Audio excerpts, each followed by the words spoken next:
Story 1.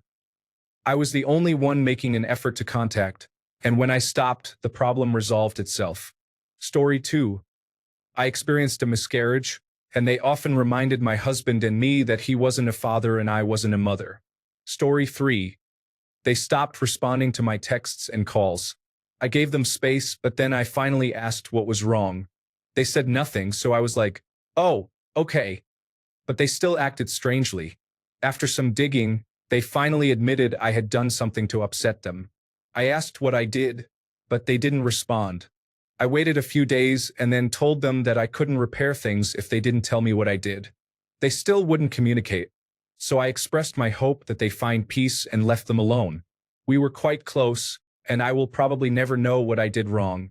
Story 4. She was very impatient and unkind to her mother after her mother had a stroke. Her mother supports her financially, and she does not work because she is supposedly taking care of her. Unfortunately, she does not genuinely care for her and instead stops by to criticize and yell at her for the mistakes she makes due to the effects of the stroke.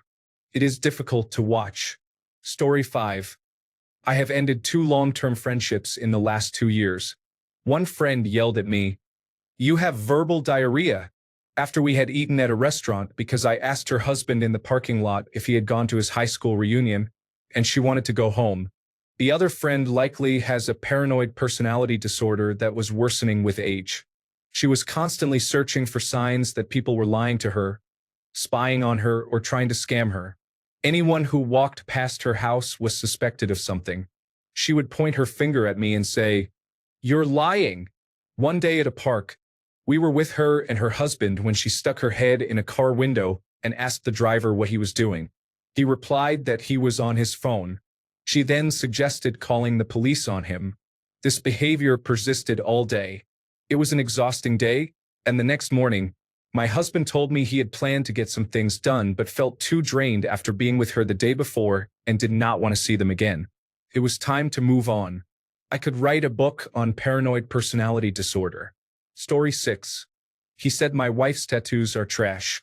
She is very proud of her tattoos, and I feel that, even if you think that, you just shouldn't say it. I gave him a chance to reword, take it back, or reconsider, and he doubled down, saying that people wait years and spend hundreds of thousands of dollars to get tattoos by certain artists, and that's why hers are trash. I can't be friends with someone who would openly and confidently criticize my wife.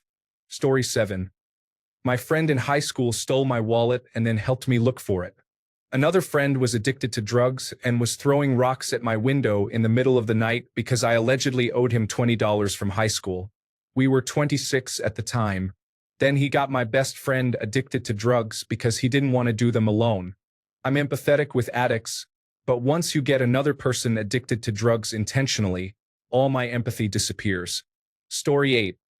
I was dating a woman and trying to leave because she crossed a major boundary, hurt me, and then threatened suicide if I left. My friend's partner was friends with her. She was also somewhat friends with me, but not nearly as close as she was with my ex. She took offense on my ex's behalf and tried to force me to stay with her. Once it became clear that I wasn't going back, my friend's partner attempted to get me committed to a psychiatric unit in retaliation. He defended her actions because my ex was his partner's friend. I ultimately decided to cut ties with all 3 of them. Story 9. So-called friends are nice to my face, then talk negatively about me behind my back or within earshot to someone else. Story 10. They were not my friend. They wanted to pursue a relationship with me and were merely waiting for their opportunity. If you cannot be my friend, we cannot be anything more. It's as simple as that. Story 11. I caught them telling too many lies. I never confronted them. I just listened quietly to different versions of the same stories, and they actually thought that I was naive enough to believe them. Story 12. Apparently, their partner was much more important to them, as they spent all their time with them and constantly canceled plans with me and other friends who used to be close to them in order to spend more time with their partner. I hope she made you happy because it cost you not only me but, frankly, most of your friends. Story 13. Let me out of the business deal we agreed upon. He accused me of not paying him $400 when I had already done so and worked it off as well. Story 14. She didn't have empathy for anyone and only cared when it affected her. I was 21 when I realized she would never care for me or any of our friends the same way I cared for her. Story 15. They only talked about themselves and cared about defending their fragile egos whenever an issue was brought up. Story 16. They were stuck and constantly complained about their situation, but they weren't taking any action to change their circumstances, even though it was within their power to do so. Story 17. My former coworker stole money from me. I never gave her a second chance. The funny thing is I had just given her $10 to buy cigarettes and told her she didn't have to pay me back. Then she stole $45 from me. I was furious. I gave her one chance to admit it. When she didn't, I blocked her on my phone so she couldn't call or text me. I also deleted all of her information from my phone to ensure I wasn't tempted to give her another chance. Oh boy, I was furious. I can't remember the last time I was that angry. This is the first time I've thought about her in months. How strange. Story 18. Some people cannot understand friendship without manipulating, using, or draining everyone who cares about them. That is why they are no longer friends. Story 19. There was a friend I dearly loved, whom I knew for about 15 years. He had a mental health crisis, and when he recovered, he became a completely different person, arrogant, delusional, and insincere. It was as if his worst minor traits were magnified while everything else faded away. I still think about him. Story 20. She was my best friend throughout middle school and high school. She was my maid of honor. We read books together, wrote letters to each other, and shared everything. After my wedding, our relationship quickly deteriorated.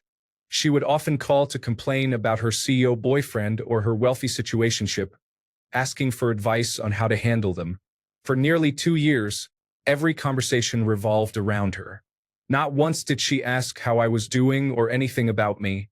On the rare occasions we found ourselves in the same city, I would invite her to hang out, but I only got a brief 30-minute coffee meetup.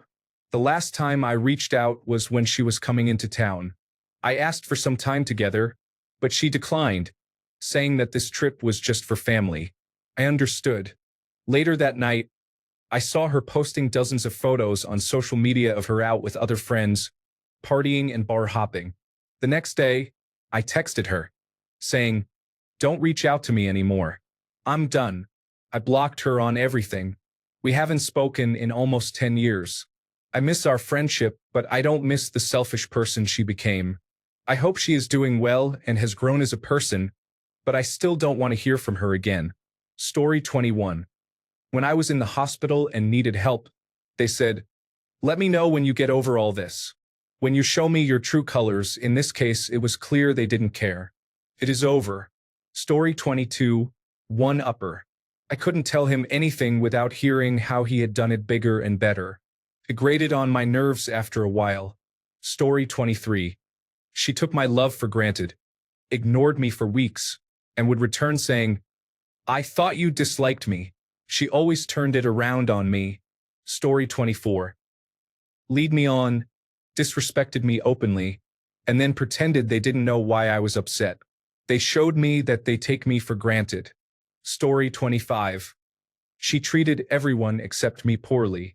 She drove her boyfriend to the brink of suicide, was terrible to waiters and service staff, and was theatrically snobbish, rude, and mean, placing herself above everyone. The list continues endlessly, with no self-reflection.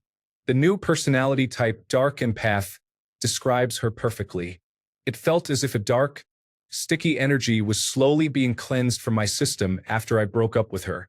I should have done it years earlier. Story 26.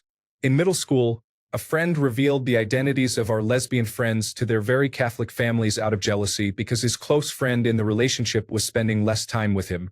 He also exhibited violent behavior and had shown at least 50 warning signs before this incident. Story 27. She cheated on her husband, who was my friend first, and then tried to deny it. I sent him the text messages. She got angry with me. I don't care. Story 28. I had a friend lie to me about something horrible happening to her.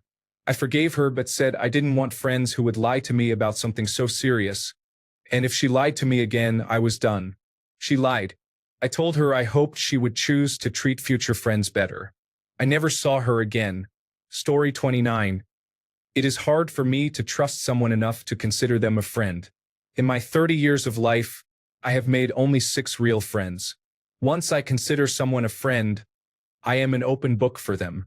There is no secret I will keep from them, almost no request I will not grant if truly needed, and I will share none of the secrets they choose to reveal to me. I expect them to abide by a similar philosophy. I used to have a 7th friend, though at the time he was only my 2nd. Years prior to our falling out, I shared with him a secret I had not confided to anyone else, not even my parents or my best friend.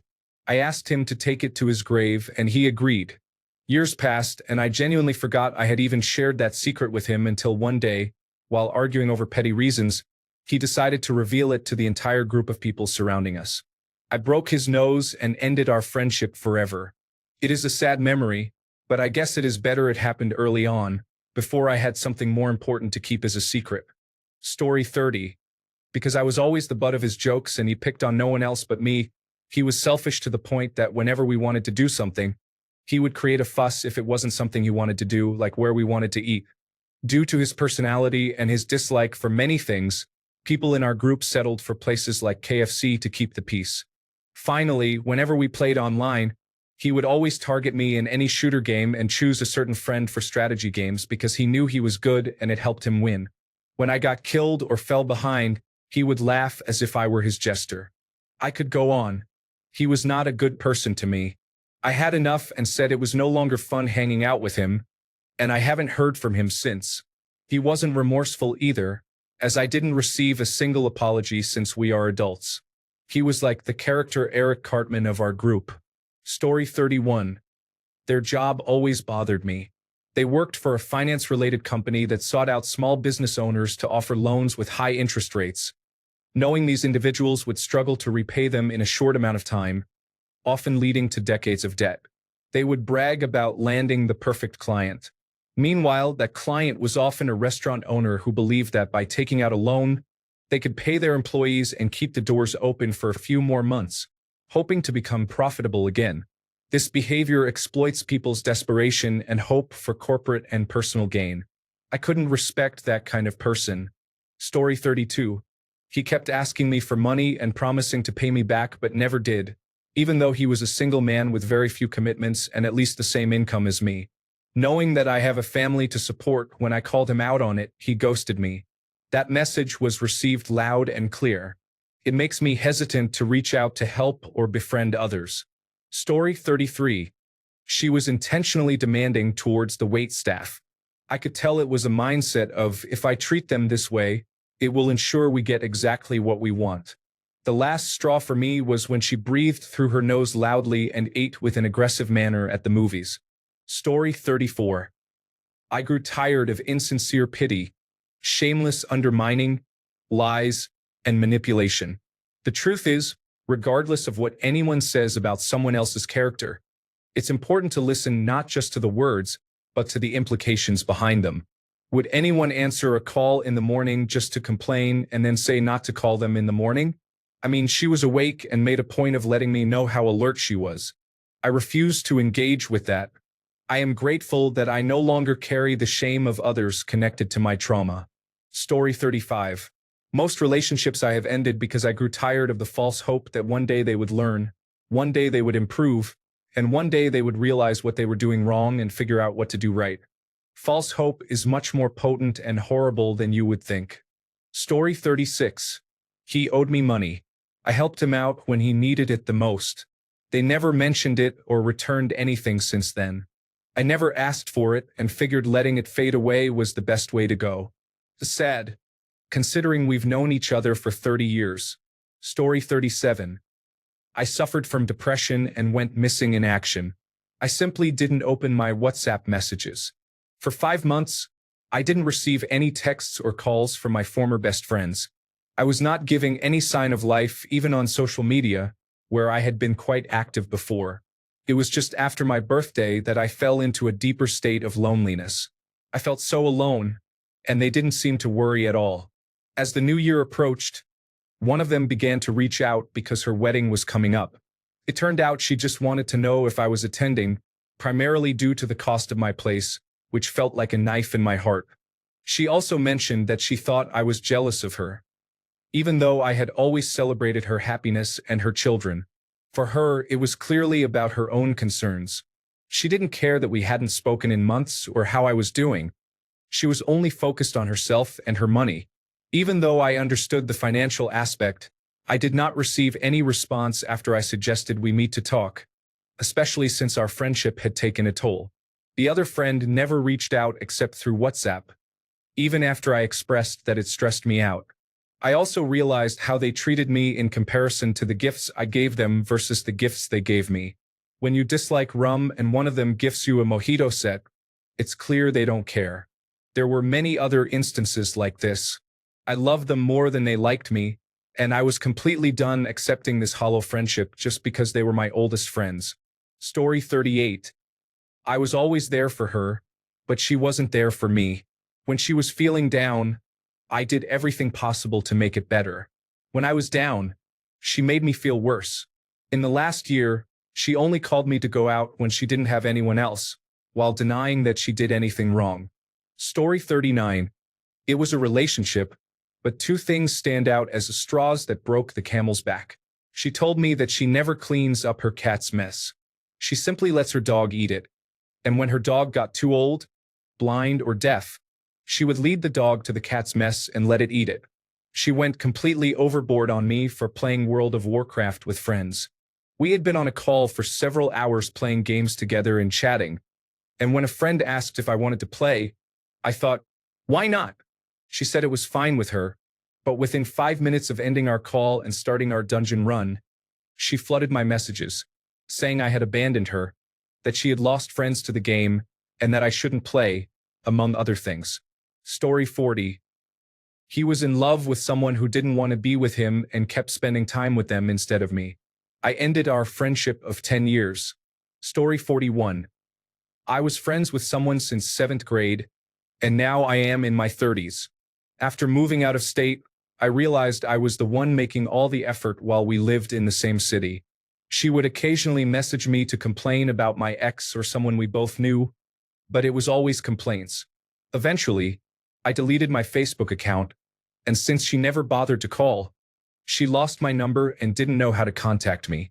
Story 42.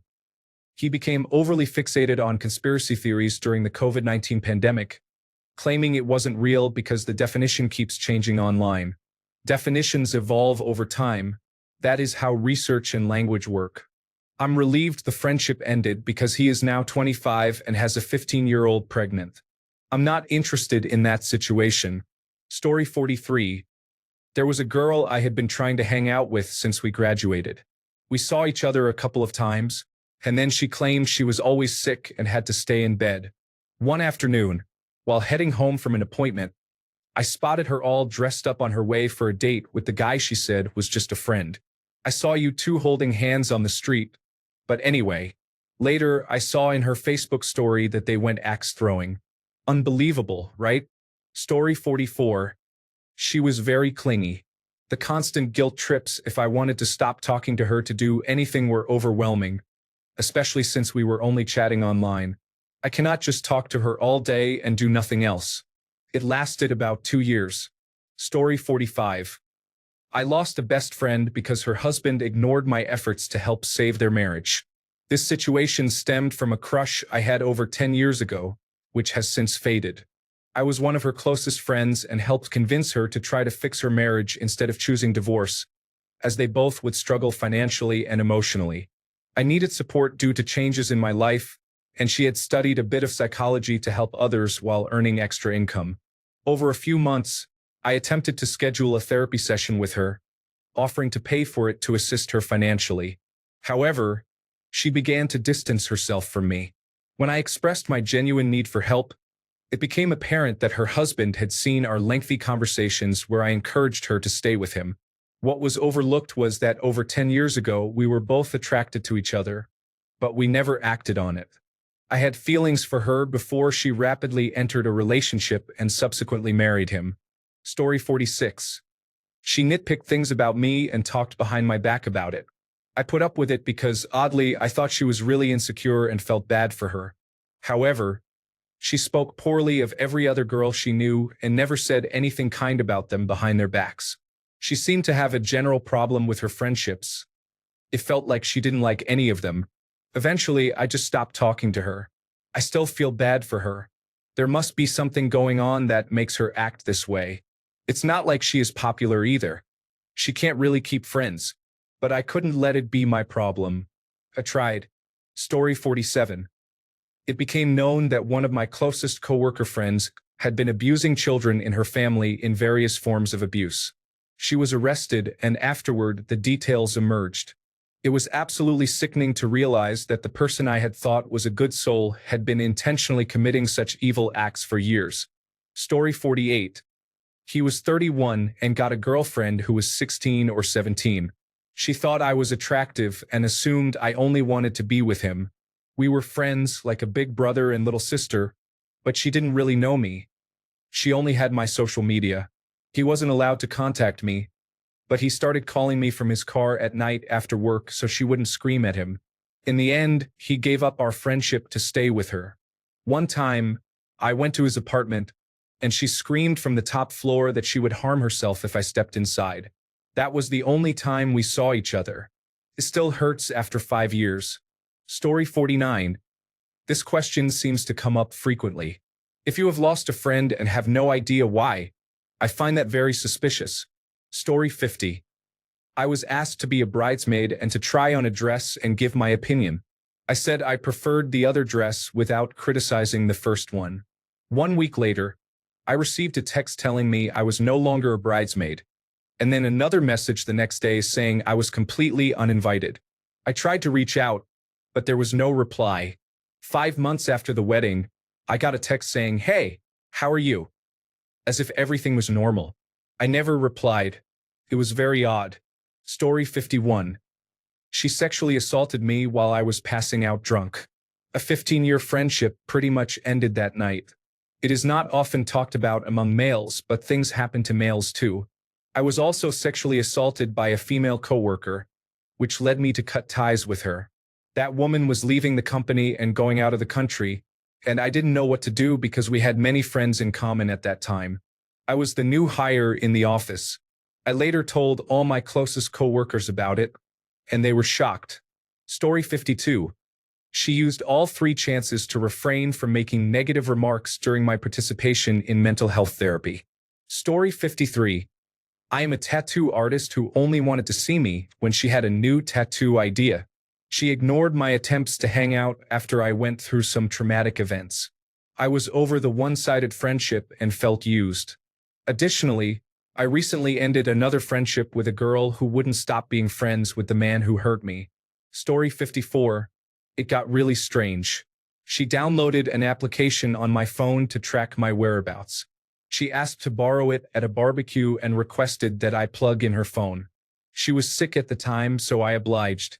Regardless of the time of day, she seemed to know when I was active or on the road and would say, "I think I saw you on such and such road." It became overwhelming. At night, when I got up to use the restroom, I used my phone as a flashlight, and she would know I was up and moving. This was more than just an annoyance. It was the breaking point. I confronted her about it, and she responded, "Well, I guess we aren't friends anymore since you think I'm weird." I acknowledged that it was odd but took the opportunity to step away. I had to factory reset my phone to ensure there wasn't anything else. She was already very clingy and wanted me to change who I was to meet her expectations, so she wouldn't be embarrassed by me, but I'm happy being who I am. I also don't want to wear pink. Story 55. Bad friends can lead you to poor decisions. I've had a few clingy ones, and those can be quite frightening. I need a friend, not someone overly attached. Story 56. I realized they weren't actually rooting for my success. They would downplay achievements or imply that I reached my current position not because of my hard work. I truly want all my friends to thrive, and I'm so happy when they do. Yes, you accomplished that because you are amazing, and I can't wait to see what you do next. Remove those who make you feel like you can't celebrate your accomplishments because of how they might react. It's tragic to withhold your successes because they will make it about themselves. Of course, don't mention your promotion in front of a friend who has recently been laid off. Be mindful of the situation. I'm referring to never feeling like you can share good news because they will belittle it or shift the focus onto themselves. I have friends and family who are much more successful than I am, and I cheer them on because I want them to succeed. I don't understand not feeling that way about a friend. Story 57. She was a people pleaser. I appreciate it when people tell me the honest truth about my problems instead of always saying I'm right. Story 58. I always felt like every time I brought up something she did that upset me, like being on her phone texting others while I was trying to talk to her, completely ignoring me, or asking to hang out and then just filming TikToks and taking pictures the whole time. She would brush it off and make me feel bad for even mentioning it. I also felt inferior in our friendship. She would always start talking to other people and never include me in the conversation. I would just stand behind, trying to say something nice, and she would ignore me. I'm not saying I didn't have my faults in the friendship, but it was draining always feeling inferior and having to follow her around. Story 59. My former online friend from the United States, whom I tried to help avoid homelessness despite my own financial difficulties, blamed me for their ending up in a homeless shelter. I was in the United Kingdom the entire time. We were mutual connections on Twitter and Discord. Both of us were in our 20s. I was 22 at the time. We started talking in November 2024, and this continued until January 2025. After our initial conversation, which consisted of greetings and small talk, they only spoke to me to vent. We talked every few days, but I knew very little about them. They seemed uninterested in discussing anything other than their own issues, often belittling my problems. One night, I was up late chatting with them, and when I expressed my desire to sleep, they begged me to stay awake because they were lonely. I initially refused, but their repeated pleas led me to reluctantly agree. When I finally indicated I was going to bed, they responded with frustration. They grew upset when I fell asleep during our conversations. On one occasion, I received a direct message after dozing off asking where I had gone and why I had stopped responding. When discussing their situation, I suggested they use a fundraising platform, but they refused. They never asked me for money, and I did not offer any, as I did not trust them or know them well enough. Later, they requested that I contact people on their behalf online to seek help and provided their usernames. After several days and multiple updates indicating nothing had happened, they became annoyed when no one responded. I had sent several friend requests, but no one accepted them. They frequently went missing in action and did not message or post anything during these times. As a result, I had no idea where they were or how they were doing. During this period, they began treating me rudely, requiring me to reassure them that I did not dislike them. I hesitated to check in on them, as they reacted poorly when I did.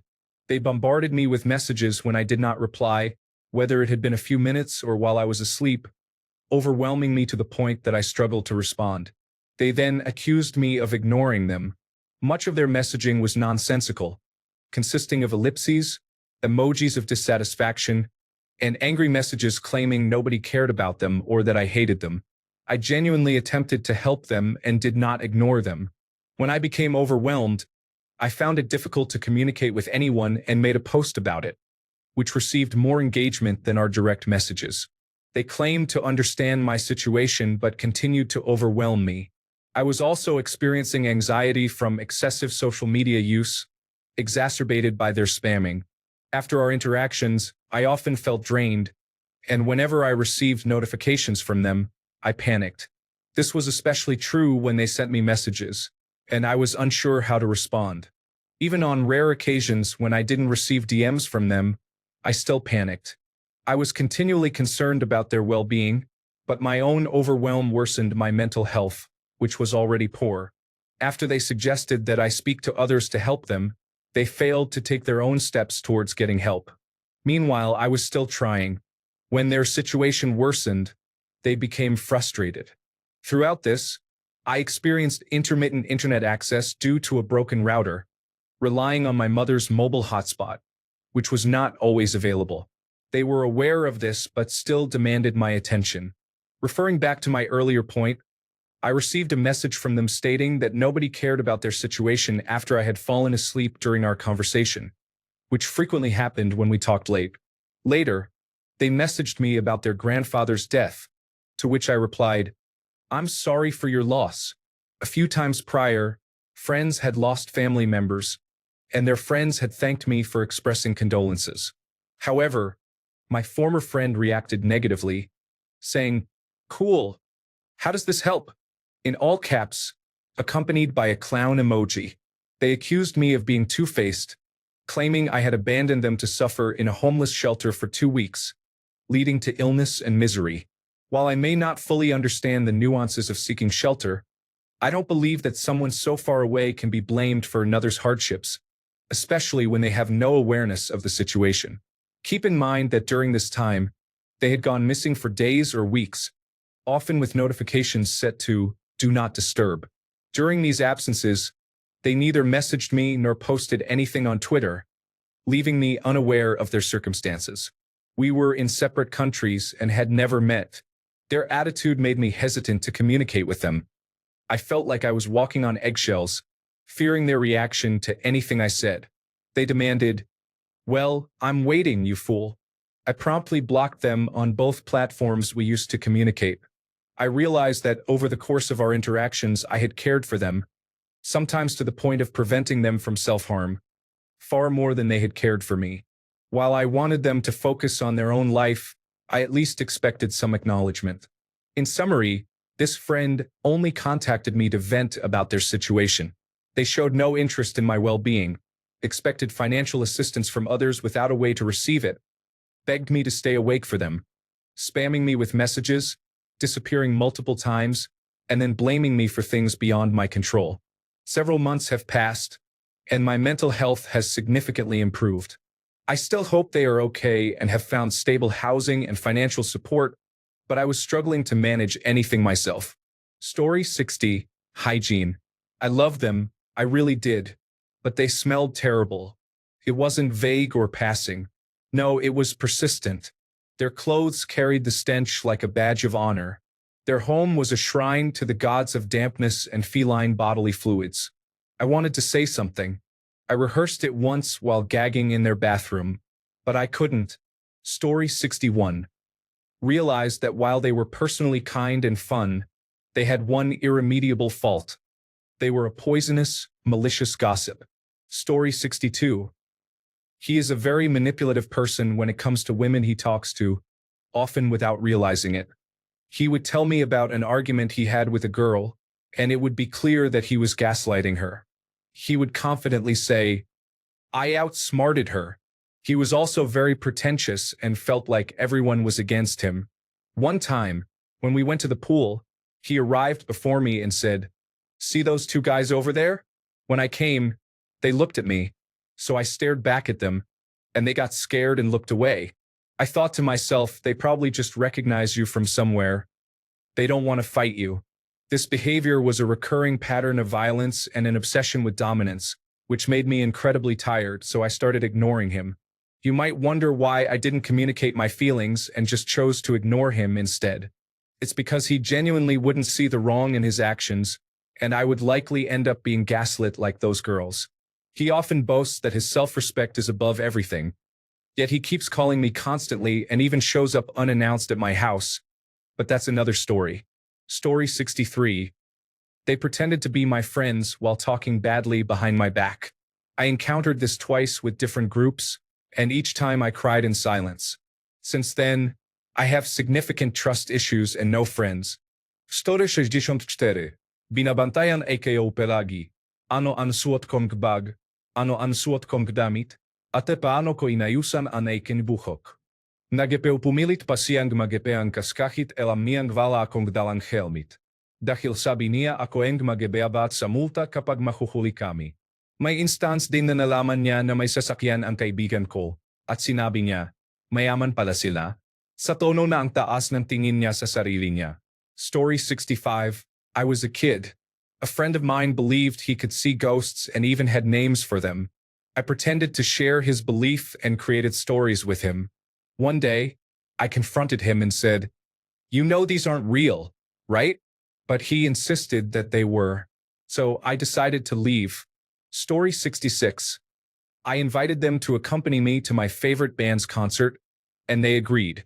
I asked them if they could buy the tickets when they went on sale, and I would pay them back because I was going to be at work when the sale went live. The last time they had a concert, tickets sold out in minutes, even after I offered to pay them ahead of time, and they kindly declined my prepayment. They agreed, and we had a plan. Fast forward to the sale date. I anxiously rushed home from work, hoping they secured tickets. I learned that they bought one single ticket not because of restrictions or because they sold out, but because they just forgot to buy two. They ended the conversation with, "Well, I hope you can still get one. See you there." I did not manage to get one. They were all sold out by the time I got home. I didn't even bother searching around for resellers as I didn't want to go anymore. I felt left out of my own plan. I'm still bitter about it to this day. Story 67. I had a friend for 25 years. We weren't best friends, but we were still friends. He ended up marrying someone, and then they fully embraced extreme political views and became difficult to be around. I stopped responding to him one day. It's been 2 years now, and people still ask if I've talked to him. Story 68. I always did the running around for them. This happened twice. I was the only person in the friendship group with a car, so I drove everywhere, always going to them when they needed someone. However, they were never there when I needed them. In the end, I recognized my worth and realized that I am better off alone. Story 69. I put in all the effort to maintain the friendship. My kindness and love expressed through gifts were taken advantage of. She wanted to date someone everyone warned her about and was willing to discard me and others for it. It was a much-needed wake-up call to start prioritizing myself and those who genuinely wanted me as a friend. Story 70. I had suspicions he and my ex were involved the whole time we were together but couldn't prove it. The moment she and I split, they started dating. Also, he intensified his support for extreme political views. Story 71. This came at the right time. I was sick and tired of his constant nastiness one minute and completely nice the next minute. I used to forgive him just to keep the peace since he's unfortunately my neighbor. But after he became rude to me again and shouted that he was going to block me, I told him, "No worries. I'll do the same." I blocked him, and yes, he tried to buy the friendship back with money and gifts, but it won't work because I'm not going to let anyone, especially no man, get comfortable with disrespecting me. He has very few friends, no family, his ex-wife of 2 years divorced him, and his new fiancée left him after 6 months together. So I think it's safe to say that I'm not the problem. He's also in his 50s but rarely apologizes for anything and doesn't take accountability. As in his own words, "That's just the way I am. I won't allow myself to be treated like that by anyone." He definitely regrets things now, but it's too late. Story 72. I often reflect on how I have placed my personal burdens on others, and I regret it deeply. Story 73. Cannot support ignorance. They married an unwise person, and their child will unfortunately suffer and grow up confused. Story 74. They talked about me behind my back and started ignoring me once we were not in the same class anymore and made new friends. They claimed they greeted me, but they were not even replying to my messages. I decided the best thing to do was to cut them off. Story 75. She moved out of our shared apartment, and I had to pay the rent alone after her boyfriend moved in and abused her without asking me if he could move in while I was mourning my baby sister at my parents' house. 10 years of friendship, and she didn't care about me. After that, she called me on my birthday, and that was all. This was 15 years ago. Story 76. We both wanted to meet up and have a beer, so we went to a low-key bar. He wanted to talk about politics immediately and got upset because I was trying to just have a beer and catch up. He continued to press the issue to the point that the manager came over, pretending to clean glasses, and asked us if everything was okay. Embarrassed, I replied that everything was fine and apologized for the scene, then mentioned that I would grab my check so we could leave. He had already taken the check out of his pocket and handed it to me. I left cash to cover the bill plus tip and walked out. I texted my friend when I got home about how frustrated I was with him, but he kept trying to text about politics. It has been about 13 years since that night, and we haven't spoken since. That is unfortunate because he is a good guy, but he sometimes struggles to keep his cool. Story 77. Recovering from a failed suicide attempt, I reached out, but they couldn't be bothered to check in or text. I asked if they knew what happened, and they said they didn't. Typically, you would expect follow-up questions like, "What happened? Are you okay?" Or, "Oh no, do you want to talk about it? I'm so sorry." Instead, they just responded with, "Didn't know, bro." I don't understand why some people are like that. Story 78. She threw a chair at me twice during separate arguments, catfished me as my childhood best friend I lost touch with, and tried to end my 10-year friendship with another girl out of jealousy, along with much more. Story 79. Only calling me to complain, going on a rampage about whatever topic, and then asking, "But how are you?" knowing they aren't listening, using you for money and playing the victim. Story 80. She allowed someone to enter her life and ruin all her friendships to the extent that she was willing to sever ties with her own sister for him. She betrayed me too many times in the name of his feelings, which were entirely misguided, and I was done. Story 81. Owing me money, using me for my car, and secretly using hard drugs. My son said I don't have any friends. I replied that I had left them, and he responded, "Oh yeah, you're right." Story 82. He chose his girlfriend over his friends whom he had known for years. Then she ended the relationship and he tried to come back to us. We told him no as he had chosen her over his friends. Story 83. Not a real friendship. Not anything at all. I thought it was something special and believed it was turning into more. I really enjoyed talking to them and seeing them, and they acted the same way. I went to their practices and spoke to a friend about going to a dance with them. I thought everything was good. I found out just before the dance that they had someone else. It hurt badly, but I still went with them with no mention of the other person. My heart broke that night. I isolated myself from everything. The person came around during the summer with their friends to my house. I found out a few months later that they were dating another individual. I realized they only wanted me to go to the dance. I tried very hard to ignore it and let them go, but I never really managed to do so. After multiple attempts and pain for everyone involved, I found the courage to tell them the brutal truth of what I thought about it all. I wasn't kind. It ended there. It messed me up mentally, emotionally, and with school. It took many years to piece part of my life back together. Not all of it, but enough to move forward. To this day, I am still not the same. Trust needs to be proven and validated. It's been 38 years since it began, and I still miss who I thought we were to each other. We were just kids. I was 17. That's how it ended in January 1989, with another new person on their arm. I haven't spoken to them since.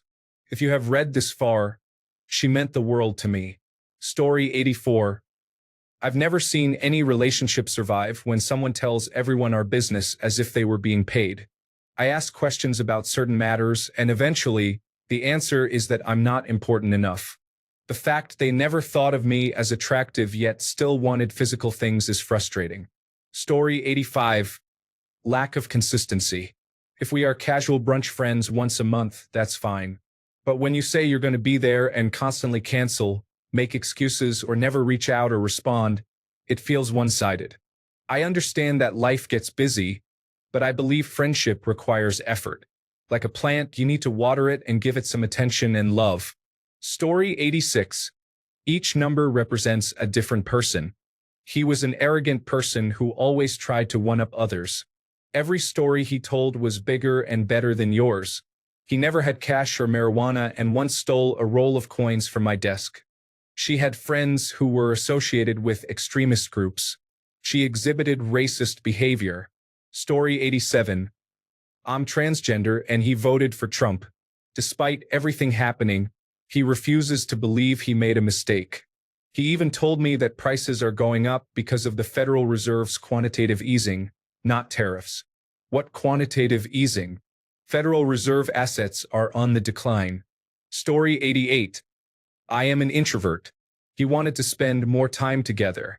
I tried to explain how I could only handle a limited amount of social interaction. He took it personally and we never spoke again. He was my only friend in the real world. It is disappointing to lose that friendship, but on the bright side, I am no longer being criticized for wanting to feel comfortable. Story 89.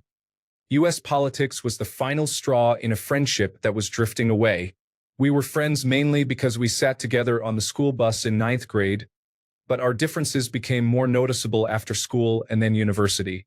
He had a very different worldview and different ideas about many things I consider important. Eventually, we ended our friendship after arguing about the 2000 election during Christmas with my family. Thanks a bunch for sticking around till the end of the video. Remember to subscribe, and until next time, stay awesome and goodbye.